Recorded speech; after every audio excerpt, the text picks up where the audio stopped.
A and S.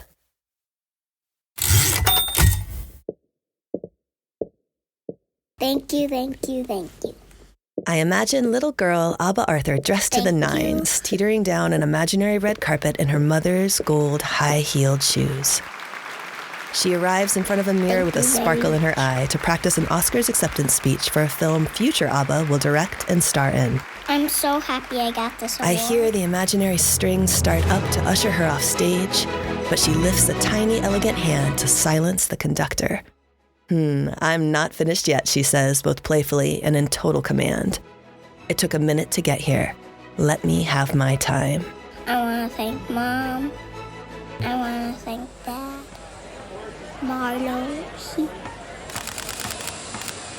I can't imagine what it was like for Abba walking onto the set of The Color Purple and into the arms of Oprah, gathering with that superstar cast under a magnificent tree.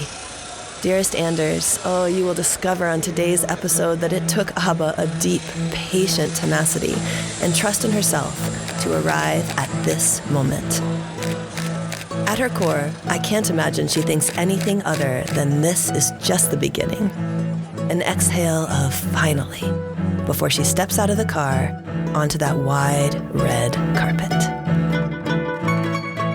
On the ampersand, we call this bringing together of the impossible the alchemy of anding. Together, we'll hear stories of humans who imagine and create by colliding their interests. Rather than thinking of and as a simple conjunction in that conjunction-junction kind of way, we will hear stories of people who see and as a verb, a way to speak the beautiful when you intentionally let the soft animal of your body love what it loves. As St. Mary Oliver asks, what is it you plan to do with your one wild and precious life? Oh, I love this question. When I'm mothering, creating, and collaborating, it reminds me to replace a singular idea of what I think I should become with a full sensory verb about experiencing. I'm Erica Randall, and this is Abba Arthur on the ampersand.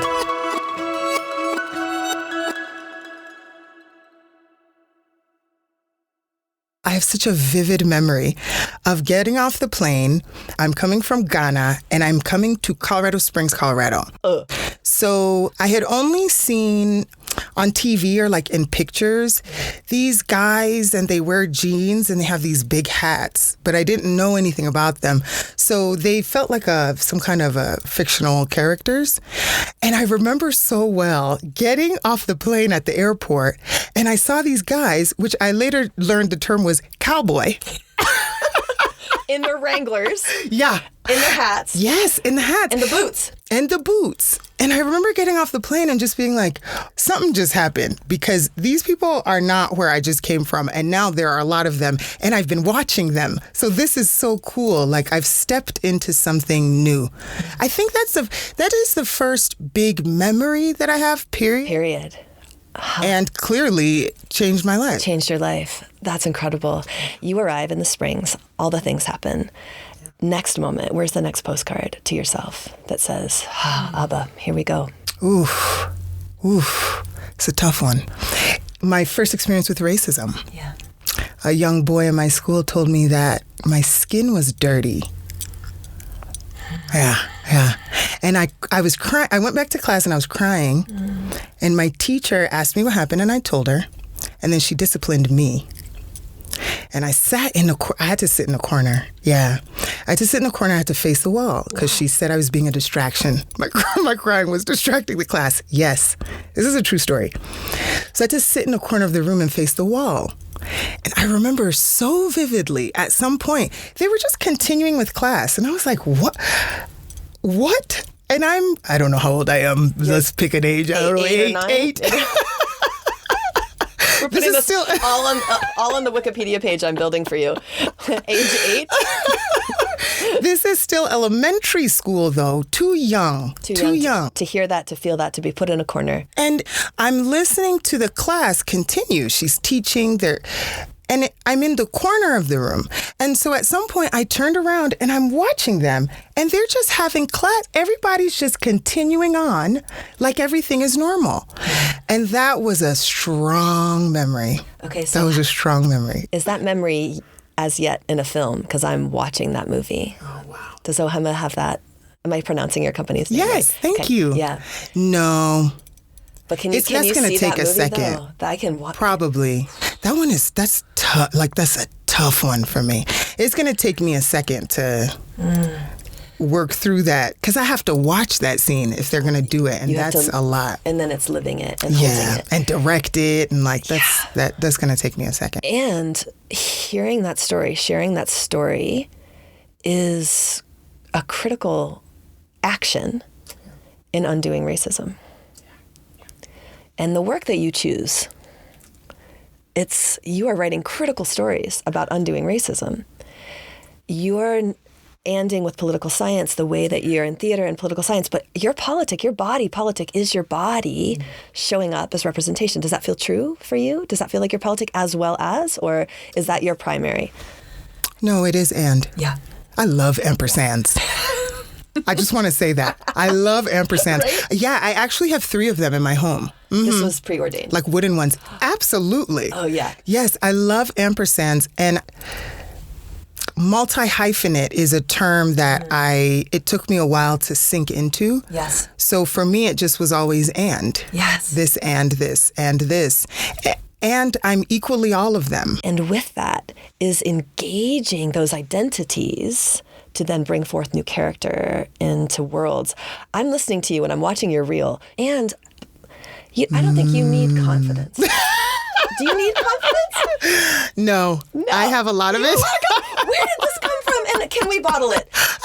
I wish. It comes from so many things. It comes from being the 4th born child in a very high achieving family. It comes from... And that didn't mush you, it built you up. It does mush me sometimes. And then I have to build it back up. And it always gets bigger every time. And you have to build it. Does your family build it or you build it? I build it. Okay. I build it. Yeah.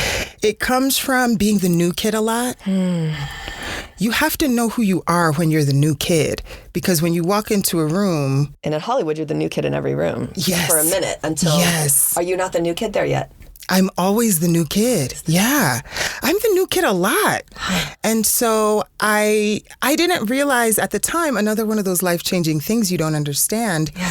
As we were moving, I didn't realize the effect that would have on my life in the future, the positive effect it would have on my life in the future. Because when you're a kid, it's hard. That stuff is difficult. Mm-hmm. And I didn't want to be the new kid. And I didn't want to have to find that confidence. But I always felt like if I come in the room and I am as wonderful and as great as I am, the people that are supposed to be in my life will come to me. They'll come to you. Yes. And so I'm not the type that walks into a new space and I'm walking around trying to meet everybody. And thank you for saying that I'm in my own world. What did you say? Galaxy? Something like that.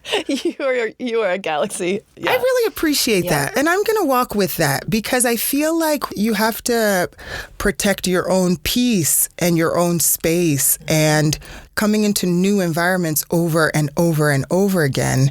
If you don't know who you are, then you'll get lost and you'll go with the trends and you'll do what other people say because it feels better to be a part than to be an outsider. So be the new kid. I excel at being the new kid now. I excel because I'm coming in as who I am. So rock with me or not. That's right. That's right. Do you have, were you a journaler? Do you have other... Mm-hmm. Oh my gosh. Are you going to burn those or publish them? I have them all. Yeah. I have stacks. Oh, you have to. I know. You know why I have them? I want to know. Oh my God, I'm so glad you asked me this. And where are they? Are they in a box in your parents' basement? They're in my house. I have them. Okay. I don't trust anybody with that stuff because it's a lot of information. Why do you have them? So I would watch television and the audacity of myself as a child. I think about it and I'm like, wow. I would watch television and I would be like, I don't like the way that ended. And then I would go upstairs and I would rewrite it. You would actually script it? Yes, I would rewrite it. I would write it like, so Chad walked in and he saw Sarah and then he walked over and kissed her. But in the show, maybe he didn't walk over and kiss her first. Maybe he just talked for a while. So I just would rewrite it the way I wanted to see it. And I would do that a lot. I would write myself into the shows. This part I love. That you wrote yourself in. Yes. All of a sudden, opening credits. just comes in. Yes, I would be like, oh, this is a good one, because one of my sisters and I used to do this. Days of Our Lives. Yes. We were big Days of Our Lives fans. Okay. We were like, okay, Abe Carver has a daughter that comes from some foreign land, and she's coming to just ruin everything. Of course, his name is Abe, and then Yeah, exactly. So, yes, I would write myself into the show. you and wrote then when yourself the character, into the color purple too. P.S. What do you mean? That character didn't exist. Oh, I know. Oh my gosh, you want to know what's really weird? That's a trip, though. Can I tell you Tell something me all about of that? the things. Yes. So my character's name is Abena. Yeah. Was it already that name before it was you? Yes. But here's the weird part about this. So I'm from Ghana, and we're named for the days of the week that we're born on.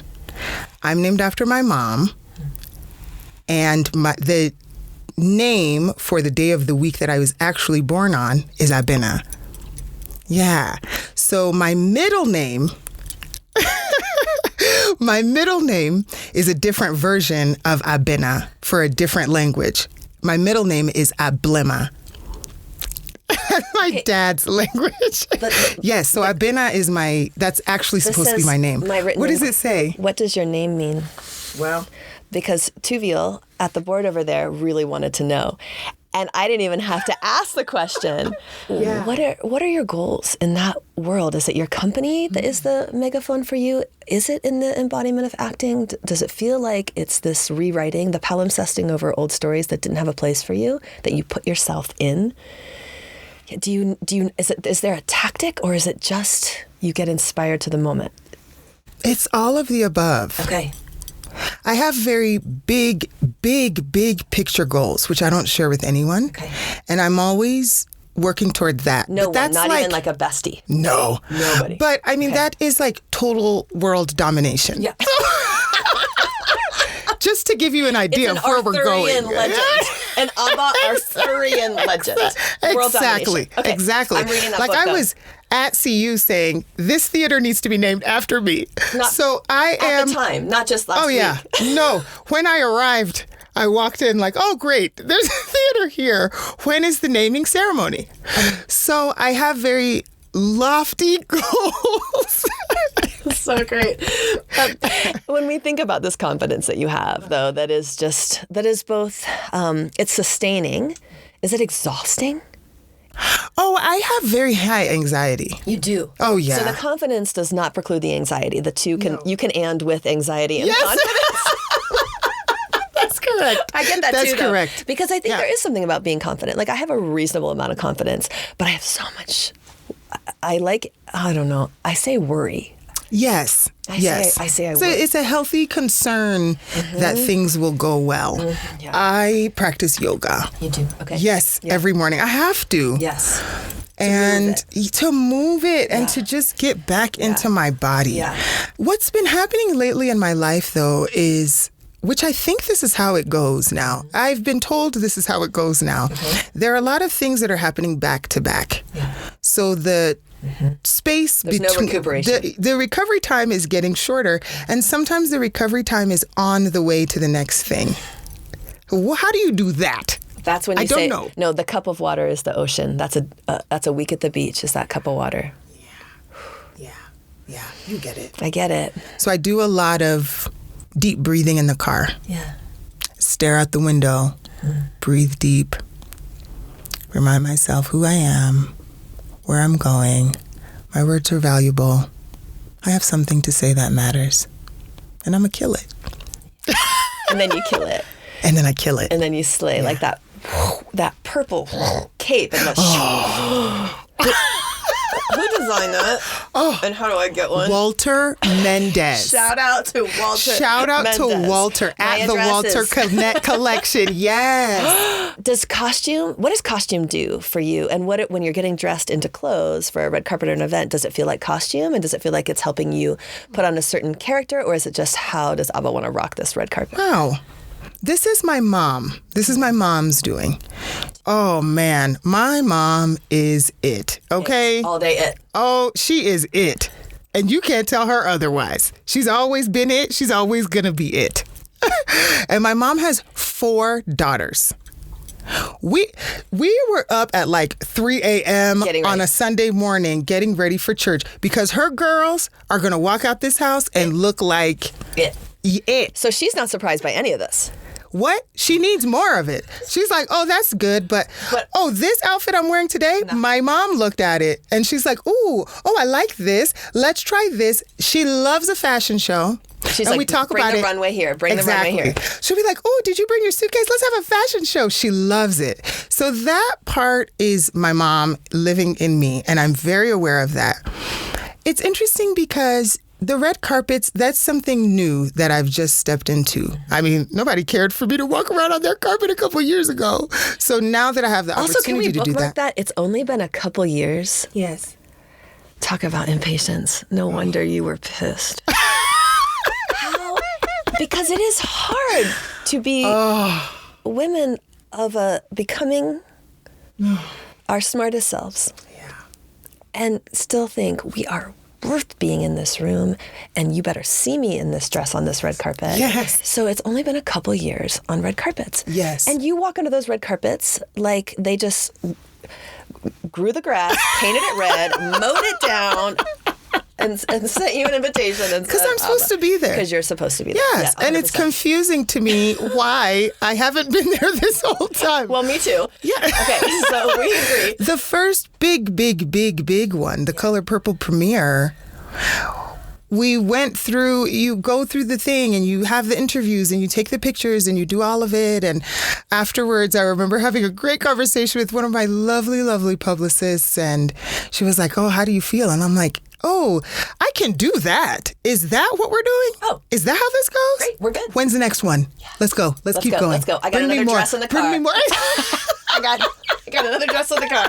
I got a big car. Correct. Yeah. So it's been interesting. Now, I will say that Abba, by choice, is going to be at home in her sweats or a robe. Yep. With a drink under a blanket. Yep. Cozy. So getting dressed and putting on the makeup and doing the things, it is a chore. Yeah, and it's like I have to do it. Do it. And I know what I want the end result to look like. And that takes a lot of work. So it's the planning of it and the process of it. Who do you trust towards that? Oof. Like, who do you know is going to lie and say, not that, not today, not that? Or, oh my God, man, that's my favorite and 100%. Erica. I know. Do you have that? No. That's been a little bit tough. I do have key people in my life that when I have the question, I can send it to them. And they already know. So sometimes I just get a random picture and then they respond with, we just know at this point. So I do want to acknowledge that. Yeah. I will say, though, that the part of the journey that has been tough, but also really rewarding, is learning how to trust myself without the opinion of anyone else. So even mom. Yeah, because sometimes I put it on or whatever and it feels great. And then I ask the opinion of someone else and what they're saying doesn't necessarily connect with what I feel, but they're giving me their opinion and I trust them. So I'm going to go with that. And the times I've done that, I've regretted it. So I stopped. And that's why I had that reaction when you asked me the question, because it was a little pinchy. Yeah. So I'm like, shoot, I want that, but I think this is, no. Nope. I know this is the season where I learn to listen to my own voice. I get dressed and I walk out the door. And then I show up the way I'm going to show up. Yes. And everybody's just going to have to receive it. That's right. And the people who love you know that. So it's not that you're cutting anyone out. It's not that you're not naming names. It's that this is the season for you to trust yourself. Yes. I so appreciate that. So I'm like feeling a little like that, before you get teary. I lost my mom this year. And she was the person who would always, and I still need her, and I'm just 50 and a half. And I want the season where I don't need that. So I hear you, Ava. In being the new kid everywhere you go, do you feel lonely now, or do you feel with? Both. At different times. Okay. But like couch Ava feels... Both, sometimes. This is another one of those things that I've been told. that there are parts of this journey that feel very lonely. So it's not, when I have those feelings, it's not a surprise. But similar to what we were just talking about, I'm such a people person, and I love hard, and I have a lot of people in my life, and I love them deeply. Yes.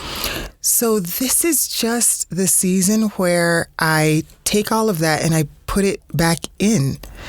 And those that love me and understand what's happening now, give me the space. I turn off my phone a lot. Yeah. If I'm on the couch and I'm cuddled and eating a bag of Cheetos Puffs. Yes, Puffs. I was going to ask.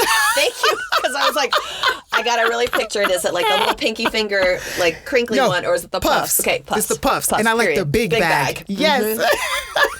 Yep. I'm on the couch eating Puffs, and there's some things that I can't explain to somebody else. I can tell you how exciting it was, and I can leave here and call someone and talk about it, but they were not sitting in this room with us. So then there's parts of the story I'm going to forget. Yeah.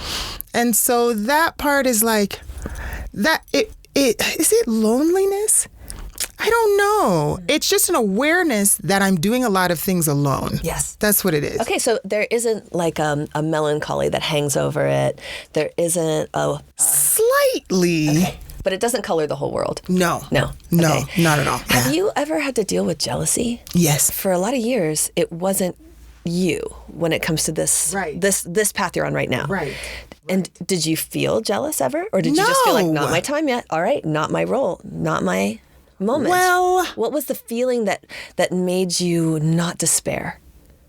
oh, I had a lot of despair. You did have despair. Yes. Okay. Oh, absolutely. Okay. Oh my gosh, I've quit so many times. You have? Yeah. You quit?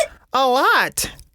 Yes. Acting. Yes. Writing. Yeah. Oh, yeah. Okay. Yeah. I actually haven't started writing again since There COVID. is a gap on the internet. Yes. Is that gap kind of a true gap of like Yes. a pause? Yeah. Okay.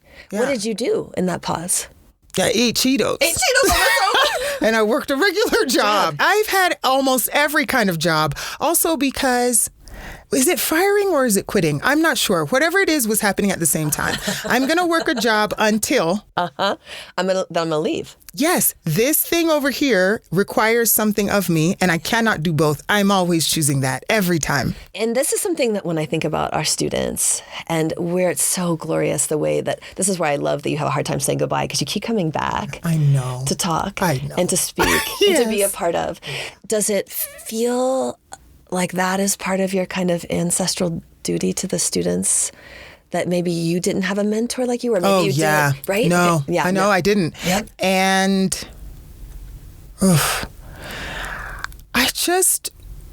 I want them to have everything that they need. This is the next generation. So someone that I may go see in the class in an hour and a half might be directing me in 5 years. And I hope they are. I would love to work with them.